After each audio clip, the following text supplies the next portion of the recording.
Não conte às pessoas, mas elas sabem o que você sabe. As pessoas pobres, infelizmente, sempre permanecem entre nós. Porque começa aqui, está em suas palavras, você sabe, e as palavras se tornam carne. Mas quando eles dizem não posso pagar ou não consigo fazer isso, eles se tornam o que dizem. Conheci tantas pessoas que dizem não posso pagar. Você acha que sou feito de dinheiro? Meu pai com doutorado diz, o que você acha que sou, feito de dinheiro? Não posso pagar isso. E meu pai rico dizia, é por isso que ele é pobre. As pessoas pobres dizem que não podem pagar, que não podem fazer isso, que não tem tempo, porque é uma fuga, sabe? Quero dizer, é fácil dizer que não posso pagar, que estou muito cansado, que não posso ir à academia, quando você poderia ir à academia. Não, eu não posso. A verdade é que eu sou apenas preguiçoso demais para ir. Você tem uma pergunta que abre a mente, uma afirmação que fecha a mente. Quando você diz, não posso pagar, sua mente se fecha, você se torna o que diz. Mas a coisa é que nos tornamos criaturas de nossos próprios hábitos, e até quebramos o hábito. Não mude, a pobreza é transmitida, é ensinada em suas famílias e ensinada às classes médias em famílias, e assim como as pessoas que estão em casa agora, que estão lutando financeiramente ou preocupadas com dinheiro ou infelizes, talvez estejam ganhando muito dinheiro, mas infelizes com o que estão fazendo, provavelmente lhes foi ensinado. Você sabe, seu superego foi ensinado a arrumar um emprego, trabalhar duro, ou você nunca será rico, ou que os ricos são maus, ou qualquer coisa do tipo. Se você é pobre, sempre será pobre, porque eles vêm de famílias mais pobres. Precisamos mudar o que ensinamos às nossas crianças. Então, aos 9 anos, levantei minha mão e falei com minha professora da 4ª série, sabe, quando vou aprender sobre dinheiro? Ela diz que o amor pelo dinheiro é a raiz de todo o mal. Não ensinamos sobre dinheiro na escola. Eu perguntei pois ela não soube responder, ela ficou muito nervosa. Ela disse para eu perguntar ao meu pai, que é o meu chefe, ele era o chefe da educação, PhD e todas essas coisas. Eu fui para casa e pedi a ele porque não aprendia sobre dinheiro na escola, e ele olhou para mim e disse, que é porque o governo não permite que ensinemos esse assunto. O governo nos diz o que podemos ensinar e que não podemos ensinar, e eu achei isso estranho. Eu disse, mas por que vamos à escola para aprender sobre dinheiro? Ele disse, não, seu trabalho é conseguir um emprego. Eu disse, e mais você consegue um emprego para ganhar dinheiro.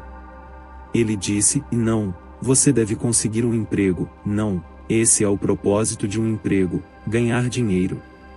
Eu disse, então por que não aprender sobre dinheiro? Posso pular a parte do emprego, sabe? E ele ficou nervoso e disse, olha, vamos aprender sobre dinheiro. Por que você não pergunta ao pai do seu melhor amigo sobre dinheiro? Então, ele diz que é um funcionário público. Eu fiquei tipo, qual é a diferença? Essa é a diferença que um empreendedor deve saber sobre dinheiro, caso contrário, eles não são mais empreendedores. E ele diz que um funcionário não precisa saber nada sobre dinheiro porque o governo cuidará da minha empresa, cuidará do dinheiro com uma condição e ele nunca me pagará. Neste momento, eu te pago, e você pensa como um funcionário, essa é a armadilha, minha cabeça está prestes a explodir, eu digo. Você nunca quer um salário, entende isso, garoto? Eu digo ok, entendi. E eu disse, bem, como eu ganho dinheiro? É isso que os empreendedores descobrem. É como um gato perseguindo o próprio rabo. Pergunto, e então, como eu aprendo sobre dinheiro?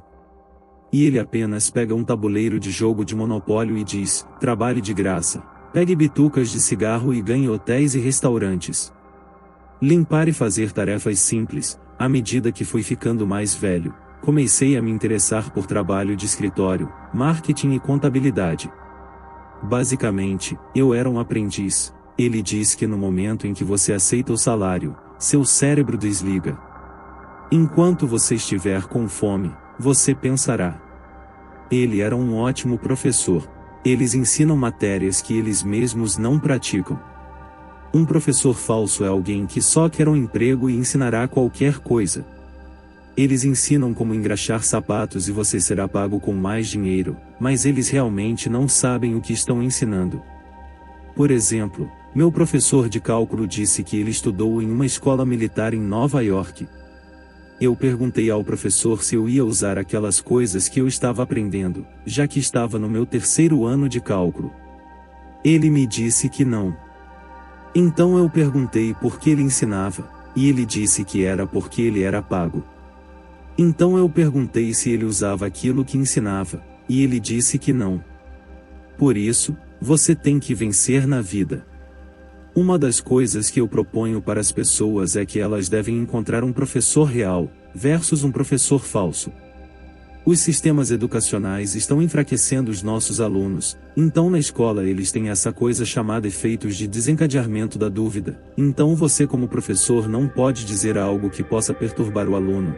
Se eu fosse para a escola, seria expulso porque os ameaçaria, sabe? E para mim, na escola, trata-se de abrir os olhos e mentes para novas ideias, mas isso agora está fora do sistema, então todos têm que ser politicamente corretos e isso está nos destruindo.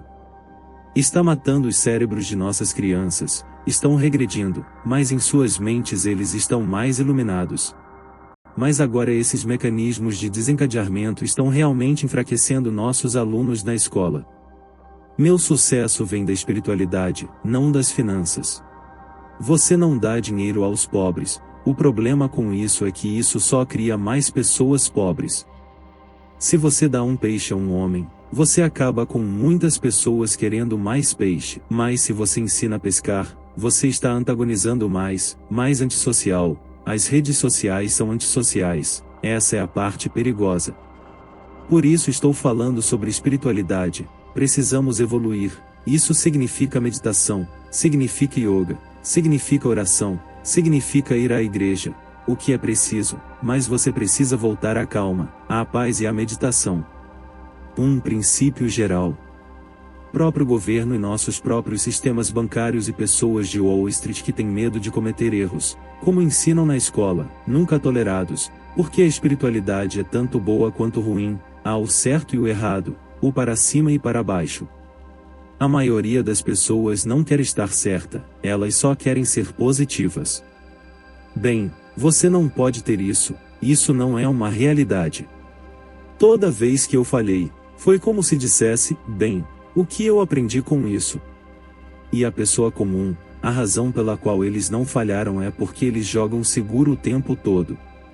Eles não cometeram nenhum erro, como ensinaram na escola, o que significa que eles não aprenderam nada. É aí que os sistemas escolares são fundamentalmente corruptos, é uma anti-educação, não cometa erros e não peça ajuda. E se eu não pedisse ajuda, teria meus contadores, meus advogados, meus banqueiros, tudo isso, eu entro nos negócios como um time de rugby, sabe? Bem, nós arrebentamos. Mas o cara comum está lá parado, dizendo, e eu sou um aluno exemplar, vou fazer tudo sozinho e acabo com um monte de jogadores. Os jogadores te atropelam, você vai bem, eles não estão jogando limpo, e você também não está jogando de forma boba. Você deveria ter uma equipe, contadores, advogados, banqueiros e todas essas coisas, mas isso não é um jogo que eu quero jogar. Eu disse então não jogue o jogo. Então o que eu digo para os jovens é que eles encontram o seu próprio jogo. Então, o que você achou desse vídeo? Me deixe saber aqui nos seus valiosos comentários, e se você gostou do vídeo, por favor deixe seu like, compartilhe com mais pessoas, e se inscreva no canal Mudando Paradigmas. Te vejo no próximo vídeo.